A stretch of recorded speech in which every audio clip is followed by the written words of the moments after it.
Eu queria só fazer aqui alguns agradecimentos. Queria agradecer muito ao Francisco Bosco por ter vindo a Lisboa novamente. O primeiro encontro do Francisco com o Ricardo Araújo Pereira foi exatamente aqui na Feira do Livro há uns 3 anos, quando publicámos o Alta Ajuda, o primeiro livro do Francisco que publicámos cá. Depois, do ano passado, publicámos o Orfeu de Bicicleta, um pai no século XXI. E na altura não conseguimos fazer o lançamento com a presença do autor e, portanto, estamos agora aqui para ter uma conversa que será moderada pelo Carlos Vaz Marques, com o Ricardo Araújo Pereira e com o Francisco, sobre o que é ser pai no século XXI, ou como é que pode ser pai no século XXI. Acho que será o tema, não tenho nada a ver com isso. De qualquer maneira, eu queria agradecer à Embaixada do Brasil, que trouxe o Francisco até Lisboa e, portanto, sem esse apoio, hoje não estaríamos aqui. E queria referir também que há 3 semanas tivemos no Rio de Janeiro esta dupla, precisamente, o Francisco a apresentar o livro do Ricardo Araújo Pereira, Não, exatamente, é um toma lá da cá, porque eles simpatizam um com o outro, pode ser assim? Que acabámos de lançar no Brasil. A doença, o sofrimento e a morte entram num bar, e foi o Francisco que apresentou no Rio. Depois disto, queria só avisar que eles vão ficar ali a assinar no pavilhão da Tinta da China. Acho que eles ainda não sabiam, mas é o que vai acontecer. Muito obrigado. Vou passar a palavra ao Carlos Vaz Marques. Boa tarde. Boa tarde. Sim, já está. Obrigado pela vossa presença. Obrigado também ao Ricardo e ao Francisco, ambos pais do século XXI, e é esse o pretexto para esta conversa.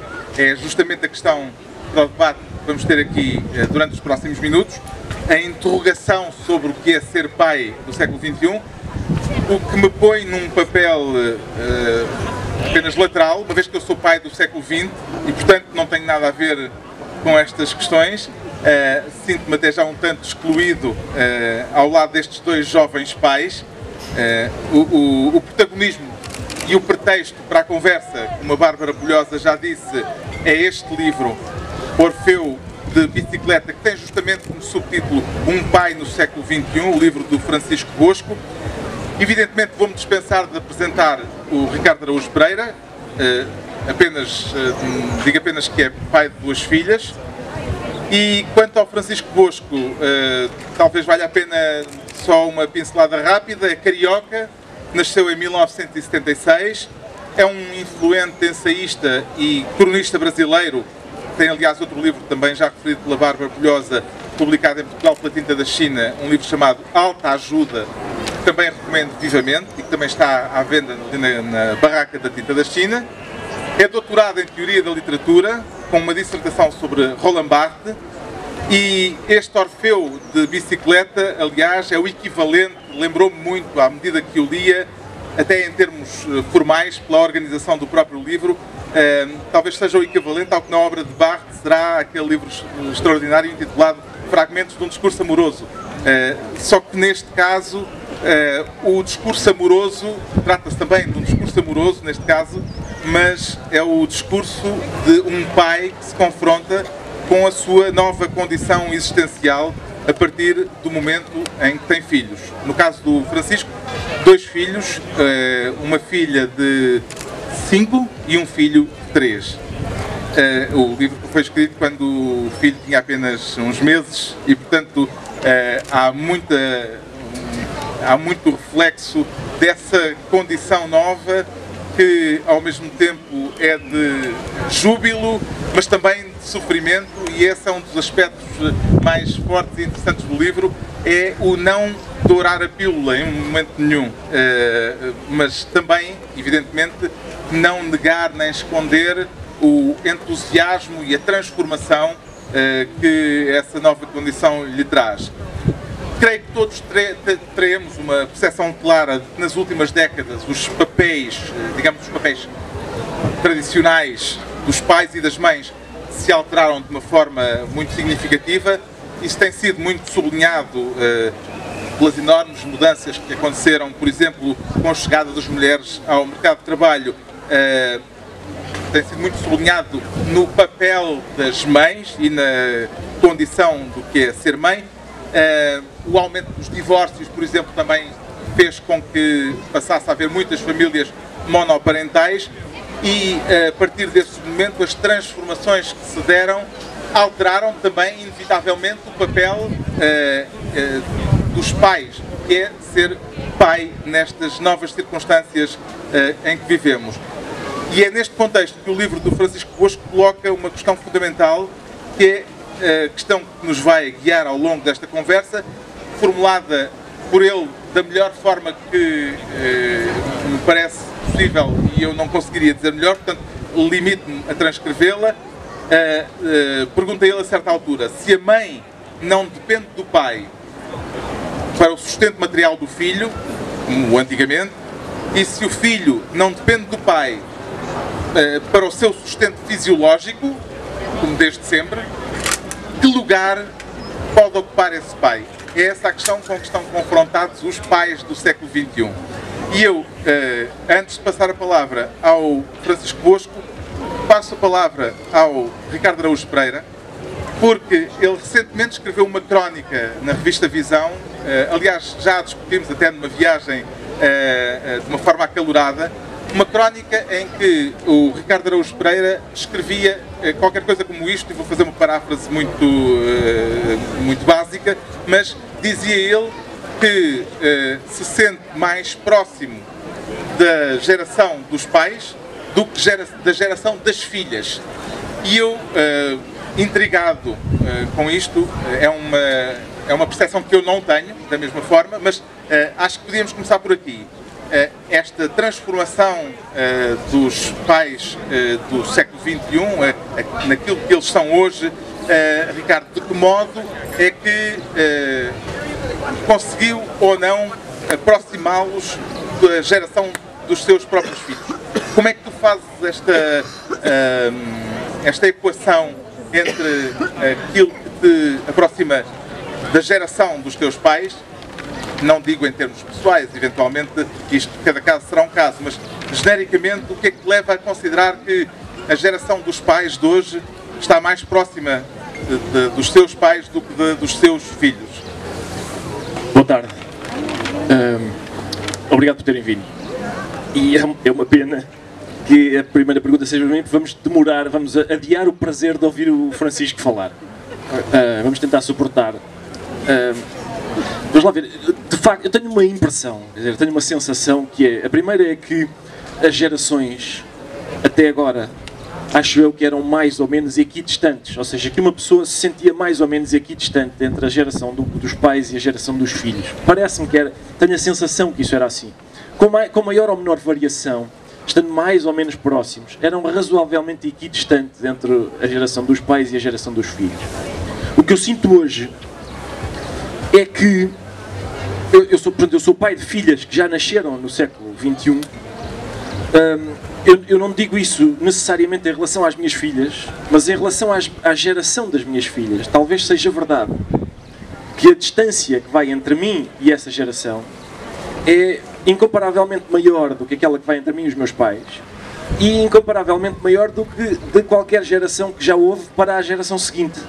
Eu acho que a experiência, por exemplo, de ter televisão operou uma mudança radical nas pessoas, mas não tão radical quanto a experiência de viver a vida, viver o mundo, experimentar o mundo através de smartphones e redes sociais. Eu sou a última geração que se lembra de não ter redes sociais e smartphones. E eu acho que é possível que isso tenha um efeito bastante grande na maneira como as pessoas experimentam o mundo. Grande a ponto de nos afastar. Uma vez eu li eu vou tentar explicar porquê, rapidamente. Uma vez eu li um texto da Zadie Smith sobre o filme The Social Network, aquele filme do David Fincher sobre o fundador do Facebook, o Mark Zuckerberg. E ela dizia que o filme era curioso, porque era um filme sobre pessoas 2.0, feito por pessoas 1.0. E eu aderi imediatamente a essa definição.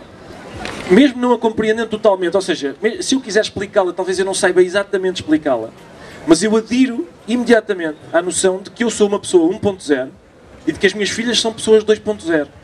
Eu acho que é especialmente feliz a maneira de designar 1.0 por 2.0, porque vem das novas tecnologias, indica que pode haver uma certa incompatibilidade entre uma e a outra, os programas não correm da mesma maneira nas duas pessoas, indica ainda que há uma evolução entre umas e outras, embora essa evolução não seja necessariamente para melhor, no sentido em que a tecnologia é amoral, mas parece-me que há claramente uma clivagem. E eu acho que essa clivagem, talvez, essa é uma hipótese, não é? Uma suposição, talvez essa clivagem tenha a ver, sobretudo, com a maneira de entender a liberdade. No sentido em que, para mim, não quero dizer para a minha geração, mas para mim especialmente, proteger a privacidade sempre foi uma maneira de proteger a liberdade. Viver numa casa de vidro é viver numa prisão, na medida em que viver à vista de toda a gente tolhe os movimentos de uma pessoa. Acho eu. Eu não viveria à frente de toda a gente da mesma maneira como vivo em casa. Ora, o que eu constato hoje é que as pessoas voluntariamente exibem a sua vida privada de um modo que eu não me lembro de existir. Quer dizer, eu acho as redes sociais uma espécie de curiosa vitória ideológica das revistas cor-de-rosa e derrota comercial das revistas cor-de-rosa. Eu suponho que não haja hoje um paparazzi em Lisboa, um paparazzo. Eu lembro de não conseguir ir ao Chiado sem me fotografarem. E hoje já não é assim. Acho eu por duas razões. Primeiro, porque não é preciso. As pessoas voluntarizam a sua vida privada na internet, seja onde for. Só para tentar acabar, uma das clivagens que eu acho mais surpreendentes é, no meu tempo, e eu vou começar várias frases pela expressão no meu tempo, que indica claramente que estou a ficar velho, mas no meu tempo, ver fotografias das férias dos amigos era considerado uma chatice. A Joana voltou de férias, vamos lá à casa ver as fotografias. Olha a Joana ao lado da Fontana di Trevi. Sim senhor, Joana, está boa. Mais, olha aqui no Coliseu, boa, sim senhor, olha, adorei. Hoje, as pessoas querem ver fotografias das férias e não são tão interessantes como a Joana ao lado da Fontana di Trevi. Basta ser as coxas da Joana à frente do mar. A gente nem vê a Joana. A gente sabe que as coxas da Joana foram à praia, não sabe necessariamente se o resto do corpo foi. Mas as pessoas vão lá e põem like. Isso era uma coisa que a gente, com fotos muito mais interessantes, a gente abominava ver. E hoje não é assim. Há essa ideia de que o que é privado deixou em certa medida de ser privado. E portanto, eu acho que essa ideia tem implicações, lá está, numa ideia de liberdade. Numa ideia de que algumas coisas que eu achava que eram inadmissíveis são admissíveis e que algumas coisas que eu achava que eram admissíveis hoje são inadmissíveis. Uma das coisas que me surpreende mais, por exemplo, quando eu vou a escolas ou a universidades, é a inclinação natural que as pessoas têm, natural é mal escolhido, mas uma inclinação forte que os alunos hoje têm para dizer que se determinada coisa, por exemplo, a expressão do racismo, o racismo, toda a gente concorda, acho eu, ou 99% das pessoas concordam, que o racismo é mau. As pessoas têm, hoje, acho eu, é a minha sensação quando vou às escolas, se isto é mau, se é consensual, constatar que uma coisa é má e pensar que obviamente é melhor proibi-la, é um salto que eu acho que a minha geração não dava. Antes, pelo contrário. Talvez isso se deva também ao facto desta nova geração não ter contactado com a censura. Para mim a censura era uma coisa, para mim ainda era, apesar de eu ter nascido 3 dias depois do 25 de Abril, a censura ainda era uma coisa obviamente negativa, obviamente abominável. Não tenho a certeza que hoje seja assim, que hoje não haja uma inclinação para dizer, bom, se um pensamento é abjeto, qual é o mal de o proibir? Agora, antes de passar a palavra, eu queria dizer que o Francisco Bosco é muito pouco conhecido em Portugal e isso é uma pena para os portugueses, porque o Francisco é um filósofo, como o Carlos e a Bárbara já disseram. Ele tem 2 livros publicados aqui, estão à distância de 20 metros. Um é este, que se chama Orfeu de Bicicleta, um pai no século XXI, e é mais sobre esse que vamos falar. O outro chama-se Alta Ajuda, e o título é logo um jogo irónico com os livros de autoajuda, até por causa da maneira como ele entende que a filosofia funciona. funciona como uma espécie de alta ajuda, não de autoajuda, com a indulgência toda que está relacionada com a autoajuda e com a panha da cobra que a autoajuda tem, mas opera um outro exercício que a autoajuda, que a autoajuda evidentemente que é inacessível à autoajuda, e esse exercício é muito curioso. No caso do autoajuda, ele debruça-se sobre várias questões. Neste, debruça-se especificamente sobre a questão da paternidade, do que é ser pai ou de sermos pais no século XXI. E isso é curioso porque, reparem, eu não tenho nada contra filósofos que dizem, ora bem, o que é o belo, o que é a beleza, o que é a justiça. Eu acho isso justo e válido e importante. Mas o Francisco, além de fazer esse exercício, ainda faz um exercício que é o que é estar vivo hoje, com as coisas do dia-a-dia. O que é lidar com as coisas do dia-a-dia. Por exemplo, o que é ser pai. Qual é a natureza do amor que os pais sentem pelos filhos. Mistura esquisita é aquela de narcisismo com altruísmo, com desespero, qual é a natureza de uma birra? Pergunta o Francisco neste livro e deslinda o mistério. Mas deslinda o mistério não à maneira de um pediatra, mas sim à maneira de um filósofo, e isso é importante. Ele diz, aliás, é a frase que está escolhida para figurar na contracapa, ele diz, há 3 tipos de chatos temporários, que são o bêbado, o apaixonado e o pai recente. Pelo menos quando são pais pela primeira vez, não é? Quando são pais pela segunda já é um bocado mais à volta. Já a Xuxa caiu, está bem. Tá bom. Quando é o primeiro é ferve a Xuxa! Mas essa ideia de que identificar que o bêbado, o apaixonado e o pai recente de primeira viagem são 3 tipos de chatos temporários com os quais a gente lida, e identificar a razão pelas quais isso é assim, é uma das coisas que o Francisco faz e que faz com que a gente, a cada passo do livro, se entenda melhor a si mesmo. Pense, é isto, ele tem razão, ele está-me a explicar no fundo. E está-me a explicar nas coisas com as quais eu lido mais frequentemente com birras do que com a ideia de justiça ou do belo. E por isso os livros do Francisco têm esse aspecto de ajuda, lá está, de ajuda prática, digamos. Obrigado.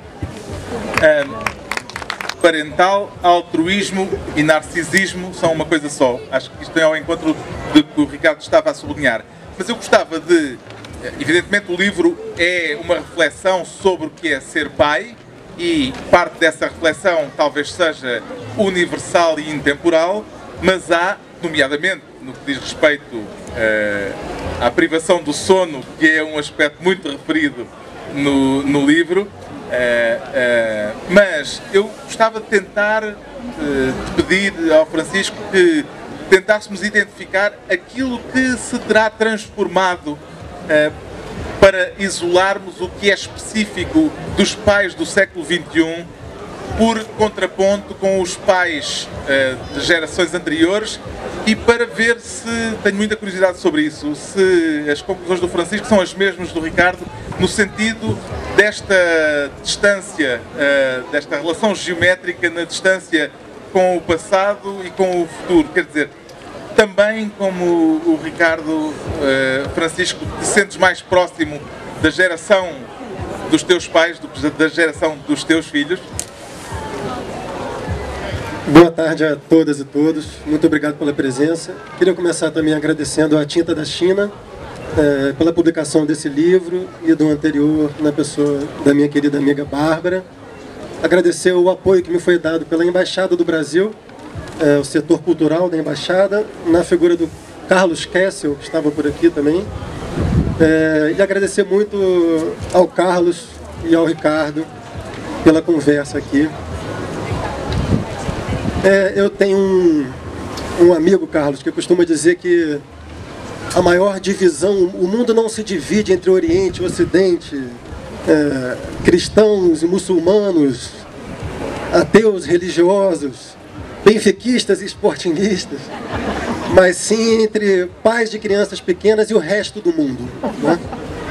Eu acho que ele está certo, assim, existe um conjunto de consequências na vida de um pai recente, que é um conjunto de consequências muito drásticas, desde o bolso até o sono, e principalmente, eu diria, a perda do direito fundamental à ressaca, que, como todo mundo sabe, é o primeiro item da Constituição dos Direitos Humanos. Isso realmente se perde. Respondendo a sua pergunta, começando por ela, Carlos, assim, eu concordo com o Ricardo na medida em que eu acho que enquanto sujeitos, talvez de fato estejamos mais distantes da geração dos nossos filhos por conta principalmente da aceleração técnica do mundo, que ela tem sido exponencial. Cada vez, assim, a cada geração há uma progressão de aceleração técnica que vai afastando as gerações umas das outras, né? E nós vamos ficando assim um pouco retardados.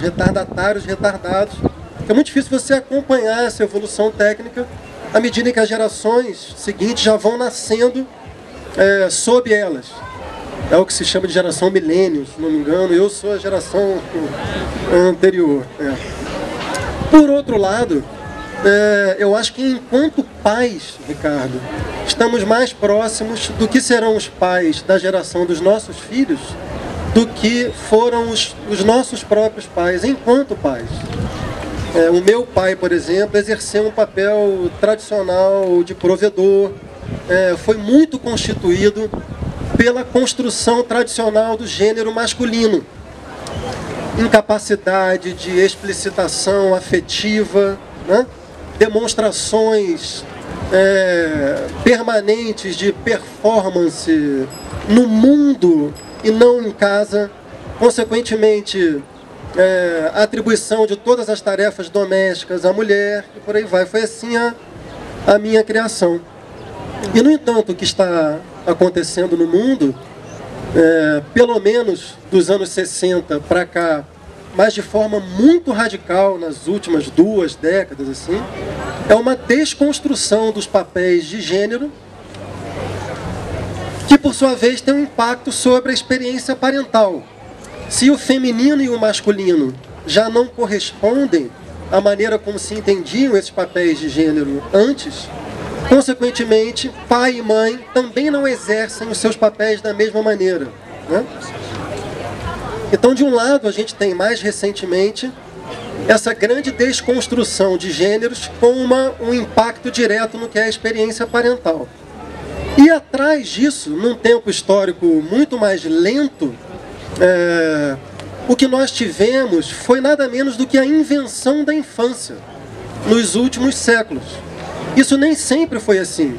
Isso que nós, pais e avós, experimentamos hoje em relação à infância, né? Esse apaixonamento absoluto pelas crianças, os avós com a grande vantagem de não terem a responsabilidade. Acho que todo mundo, se pudesse, seria avô sem ser pai. Isso é uma invenção que ainda está por se fazer. Mas isso é recente na história do Ocidente. Se a gente dá uma olhada na Idade Média, por exemplo, não havia nada sequer próximo com o que a gente hoje considera como o sentimento da infância, a compreensão de que existe uma idade da vida especial chamada infância e todo um modo emotivo extremamente valorizador com que hoje encaramos essa experiência, né? Ao contrário, se a gente olha de perto porque aconteceu, por exemplo, até o começo da Idade Moderna, as crianças eram espécies de adultos em miniatura. Nada as diferenciava dos adultos. As vestimentas eram as mesmas. Se você pega, por exemplo, a iconografia, né? Os documentos que a gente tem de pintura na história do Ocidente, não existe representação de criança até o começo da Era Moderna. É só a partir dos séculos XIV e XV que começa a aparecer ali o menino Jesus. Depois o menino Jesus vai se tornando laicizado, aparecem crianças perifericamente nos quadros, até que uma criança assume o protagonismo da representação. Isso já é mais ou menos no século XVII. E de lá para cá, houve uma evolução brutal nessa percepção da infância e, por uma série de outras razões, a invenção da valorização da infância. Uma das principais razões é a mudança demográfica. não se podia ter uma relação muito emocional, de valorização com as crianças há séculos atrás, pela simples razão de que a maioria delas morria antes de completar 5 ou 6 anos de idade. Aqui mesmo em Portugal, há historiadores que dizem que no século XIV, XV, 50% das crianças morriam antes de completar 7 anos. Então você não pode se envolver profundamente com os filhos que você sabe que tem grandes chances de morrer, né? Então esse livro ele narra o que é uma experiência parental no século XXI, tendo como pano de fundo essas duas mutações, uma grande mutação histórica de invenção da infância e uma mutação mais recente que tem a ver com esse campo de desconstrução dos gêneros. Quando eu era criança, acredito que todos aqui na mesa vão reconhecer isso, a ideia, por definição, de um acontecimento impossível era um homem grávido. Pois bem, aconteceu. De uns anos para cá, tem acontecido de transgêneros, por exemplo, um transgênero masculino manter os seus órgãos reprodutores, ter uma relação sexual com um transgênero feminino, que também manteve os seus órgãos reprodutores, e assim uma mulher penetra um homem e o engravida, né? Isso é só um caso limite de um processo de desconstrução dos gêneros que, no entanto, é visível no nosso cotidiano. A geração dos nossos pais também, né, Ricardo? E sobretudo a dos pais dos nossos pais. Para essas gerações, a figura, por exemplo, do divórcio era uma figura carregada de estigma social, de tabu. Eu sei que a Tinta da China está lançando aqui a obra do Nelson Rodrigues, que é um escritor brasileiro extraordinário, né? E o Nelson tem sempre essa personagem que é a desquitada. A mulher desquitada é o feminino mais o tabu do divórcio, né? Tudo isso para dizer que a mulher está deixando de ter como elemento fundamental da constituição do gênero feminino a associação compulsória com a maternidade. O que sempre foi uma espécie de princípio fundamental do controle patriarcal sobre o gênero feminino. Bom, ao invés disso, o que vem acontecendo, os homens perderam a exclusividade do mundo do trabalho, consequentemente perderam esse lugar de provedor, que era uma espécie de fiador da relação das mulheres com os filhos pequenos. Então, portanto, a transformação de todos os lados, né? As mulheres já não reconhecem a sua realização pela experiência da maternidade e os homens já não têm mais um papel doméstico parental assegurado por aquilo que era o pilar do gênero masculino, que era o mundo do trabalho. Então, diante dessas transformações, a pergunta o que é o lugar do pai hoje? Pois bem, a psicanálise, que foi o campo das ciências humanas que se encarregou de formular essas questões nas últimas décadas, mesmo a psicanálise constituída nos libertários anos 60, como a obra do Lacan, a obra da Françoise Dolto, que é provavelmente a maior psicanalista infantil, a obra do Donald Winnicott, mesmo esses psicanalistas que são pós-anos 60, lendo as obras deles hoje, a gente percebe que eles ainda são fortemente marcados por uma cultura patriarcal. A psicanálise, por exemplo, tem o conceito de função paterna. Para a psicanálise lacaniana, o pai só existe no momento do complexo de Édipo, ali a partir dos 3 anos, quando ele entra em cena como uma espécie de xerife doméstico para interditar aquela suposta experiência fusional entre a criança pequena e a mãe. O pai pré-edípico, entretanto, o pai antes dos 3 anos, está completamente ausente dessas formulações. A Françoise Dolto faz uma separação entre o que ela chama de mãe, que é a mãe biológica, e mamãe, que seria a cuidadora maternante, né? E finalmente o Donald Winnicott vai falar também que na fase do holding, que é a fase do bebê, do infância, quando a criança ainda não fala, ainda está sendo amamentada e tal, o pai não existe, não faz parte daquela relação diádica entre mãe e filho. E, no entanto, nada disso que está sendo formulado por essa psicanálise, digamos, clássica, corresponde às experiências concretas do tempo em que a gente vive.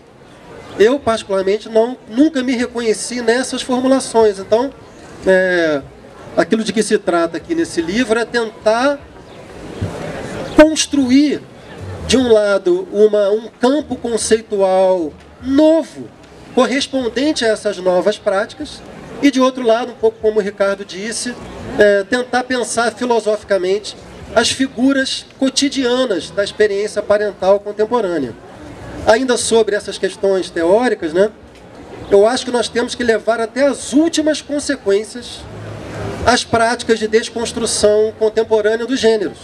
Então, em vez de falar com a psicanálise em função paterna, em papel materno, e ao mesmo tempo descolar a função paterna do pai ou mesmo do homem. Não, nós devemos liberar os conceitos de qualquer associação em relação a papéis de gênero, na medida em que não há razão teórica, e a experiência prática o tem comprovado, para que pais exerçam ao mesmo tempo o papel tradicional da mãe de acolher, se preocupar com a saúde, alimentar, etc. e tal, e possivelmente daqui a pouco amamentar, viu, Ricardo? Já pode ser grávido, talvez amamentar. Disso eu não tenho inveja. Eu ia justamente perguntar em que medida é que não há questões biológicas intransponíveis, nomeadamente a amamentação, porque essa, em princípio, não ser em casos que não estamos ainda a ver que existam e que podem corresponder a esse episódio que contaste do homem que engravida, do transgénero que engravida, mas serão sempre casos muito limite e excepcionais.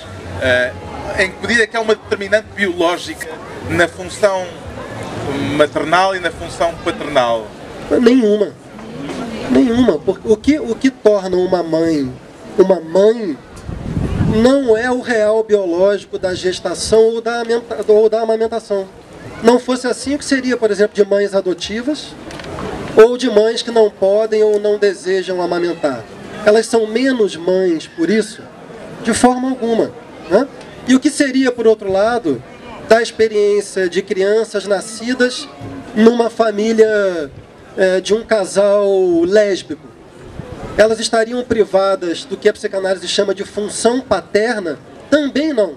Justamente o que eu proponho é que, correspondendo às práticas parentais de muitas pessoas hoje, em que os pais e as mães exercem a dupla função, tanto de interdição, que é o que instaura a lei simbólica para nós, e que faz de nós sujeitos normalmente neuróticos.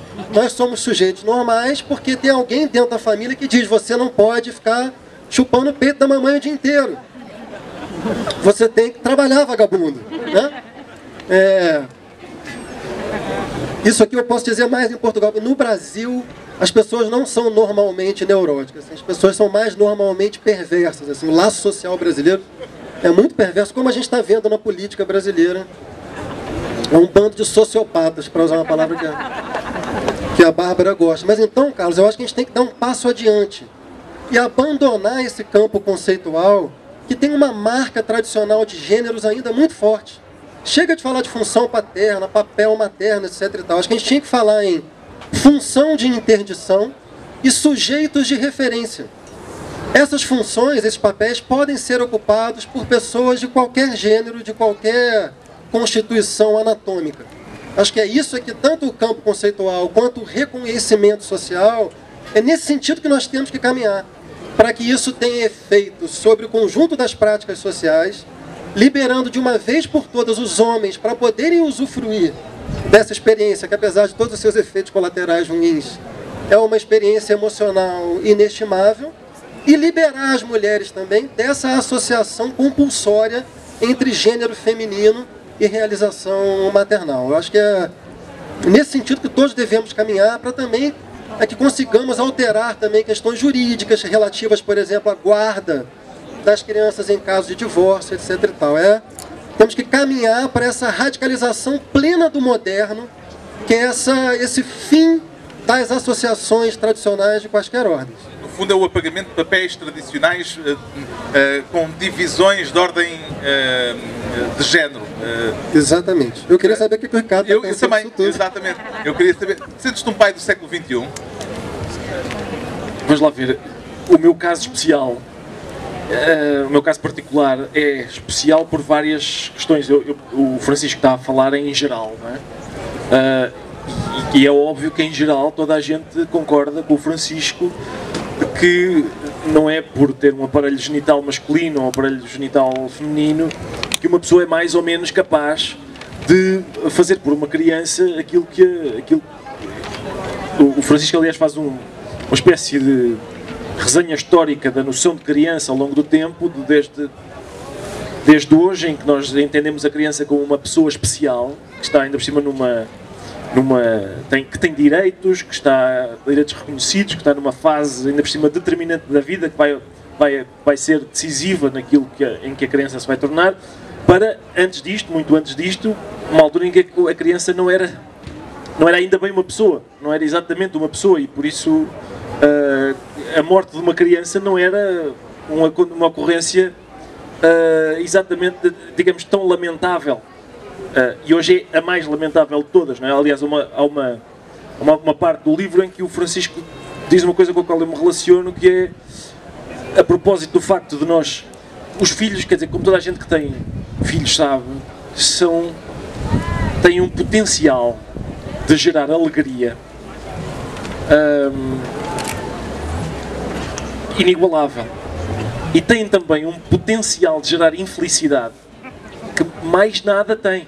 O Francisco, era aí que eu queria chegar, o Francisco diz no livro que depois da paternidade, cada vez que se confronta com, pode ser um desenho animado, em que há um sofrimento associado a uma criança na qualidade de filho de alguém, os olhos dele não têm dificuldade nenhuma em produzir lágrimas. Eu vi o Quarto do Filho, aquele filme do Nanni Moretti, que se chama O Quarto do Filho, antes de ter filhas, e sei que não serei capaz de o ver agora.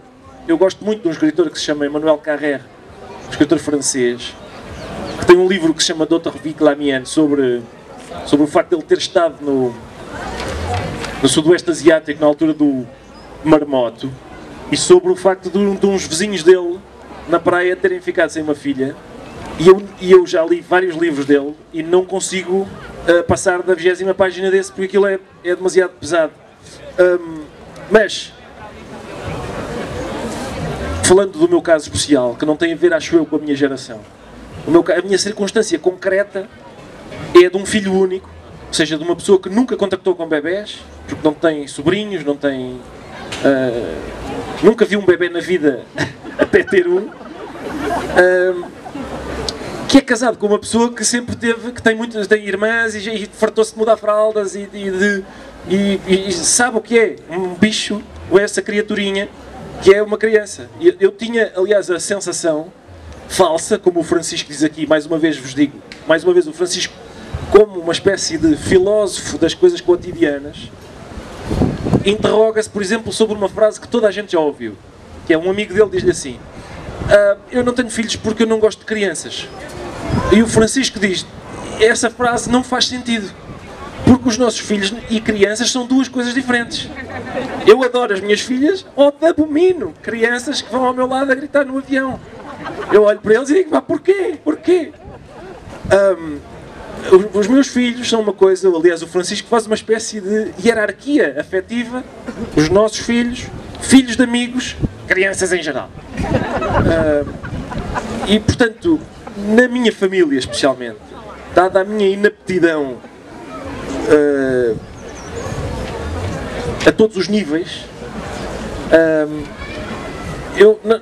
eu cito sempre uma frase do Paul Newman. O Paul Newman dizia assim: em minha casa eu decido sobre as grandes questões, a minha mulher decide sobre as pequenas questões. A minha mulher decide em que escola é que os miúdos andam, em que casa é que a gente vive, que carro é que a gente tem. Eu decido quem é que tem razão no conflito israelo-árabe. Essas são as coisas que me tocam. E em relação às crianças, eu sou uma espécie de ministro da cultura lá de casa. É isso que eu faço. Tenho um orçamento bastante reduzido, não tenho poder para fazer grande coisa, mas eu tomo conta da cultura, dos livros que se compram, dos brinquedos, das exposições a que a gente vai, dos sítios onde... Essa é a parte que me toca, também porque eu, dada a minha idade mental, consigo compreender as aspirações do público que estou a gerir. E, portanto, no meu caso, é claro que aquilo que o Francisco disse é verdade, ou seja, enquanto pai, enquanto pessoa que faz parte de uma família, a noção de família que eu tenho é obviamente muito mais próxima da noção de família que a geração das minhas filhas terá, e que está muito distante da noção de família das gerações anteriores, em que havia apenas um modelo normal e aceitável, e portanto isso é tudo verdade. Sucede que a minha circunstância pessoal tem várias características que a tornam diferente, se calhar, daquilo que é a prática generalizada das pessoas. Mas sentes-te um pai do século XXI? Ou sentes-te um pai ainda no modelo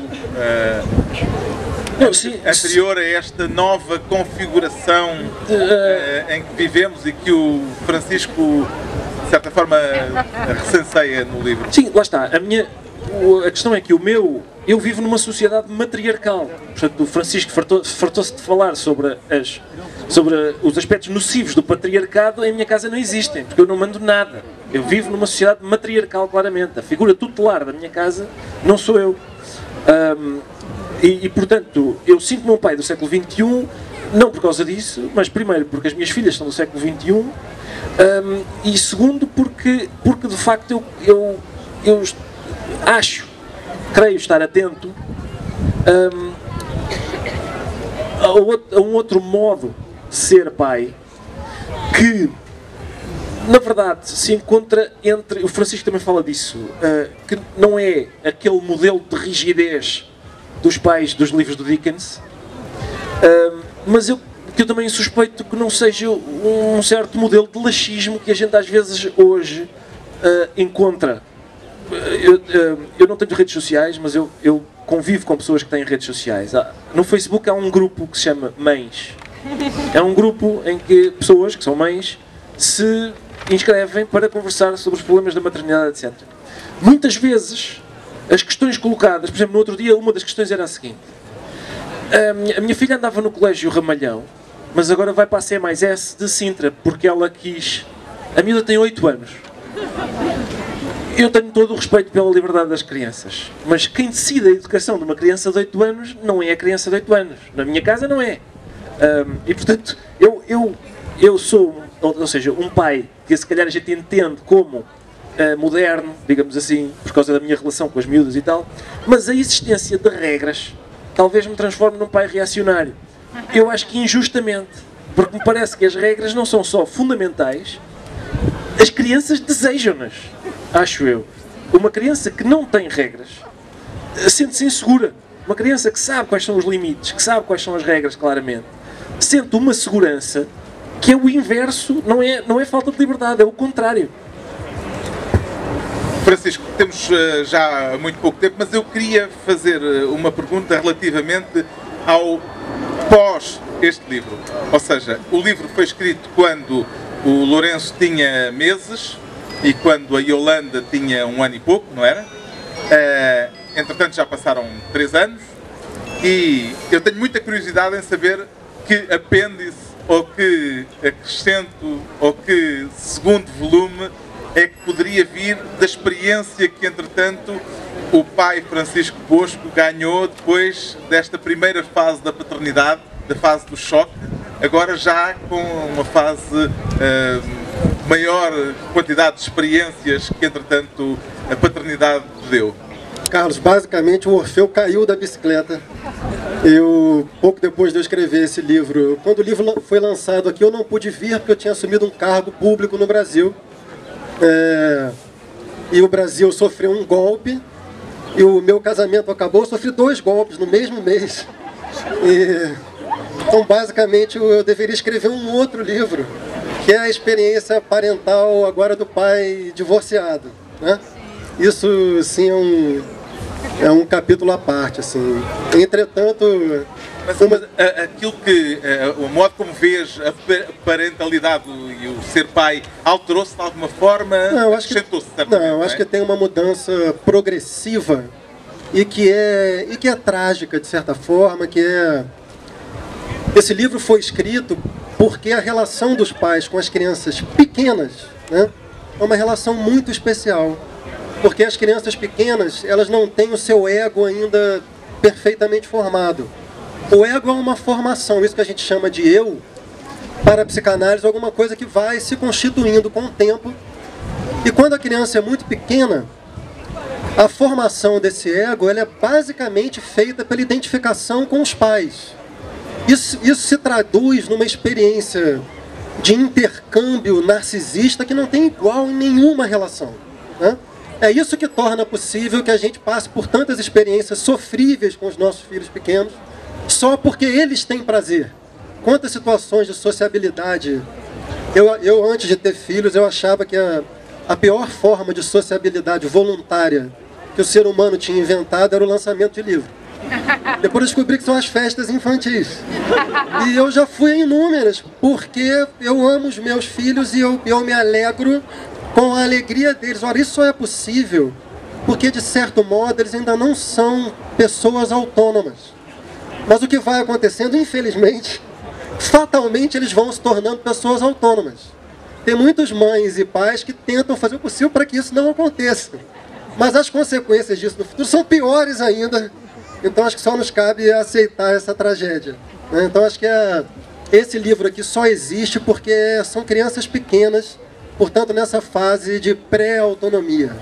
Vamos ficar à espera então da continuação da sequência deste livro e evidentemente este é um debate inacabado e uma conversa que todos poderemos continuar a ter, como também poderemos continuar a travar contacto com o Ricardo e com o Francisco Bosco, que vão estar já a seguir ali na barraca da Tinta da China para assinar o Ricardo A Doença, o Sofrimento e a Morte Entram num Bar e o Francisco o Orfeu de Bicicleta e também a Alta Ajuda, livros altamente recomendáveis e obrigado pela vossa atenção.